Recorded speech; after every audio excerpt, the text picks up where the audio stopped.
शुभ वार्ता जो हांव अवस्वर 16 वोर 23 तावन 28 जेजून आपल्याशी सांग म्हळें सतत हांव तुमकां सांगता म्हजे नांवी बापा लागीं तुमी कितेंय मागशात जाल्यार तो तुमकां दितलो. आजून पर्यान म्हजे नांवी तुमी मागलें ना. मागा आनी तुमकां मेळटलें. हाचे वरवीं तुमचो संतोश भरपूर जातलो.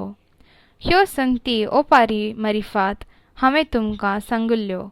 पूण येतलो एक वेळ जेदवा हांव ओपारींनी उलोवचो ना. बगर स्पश्ट उतरांनी बापा विशांत हांव तुमचे लागीं उलयतलों.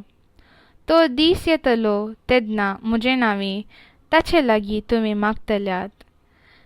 तुमचे नांवी हांव बापा लागीं मागतलों म्हूण हांव म्हणना, कित्याक बापूच तुमचो मोग करता. तुमी म्हजो मोग करतात देखून आनी हांव देवातावन आयलां म्हूण तुमी सतमानतात देखून बाप तुमचो मोग करता.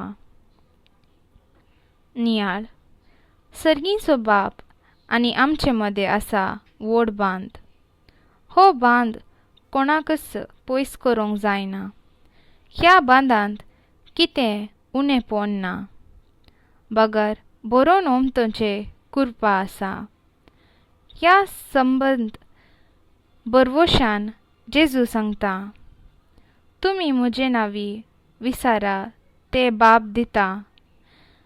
देवा बापान आमकां राखले ताका मोगान भरच्या खातीर आनी आमकां भलायकी बरी करच्या खातीर.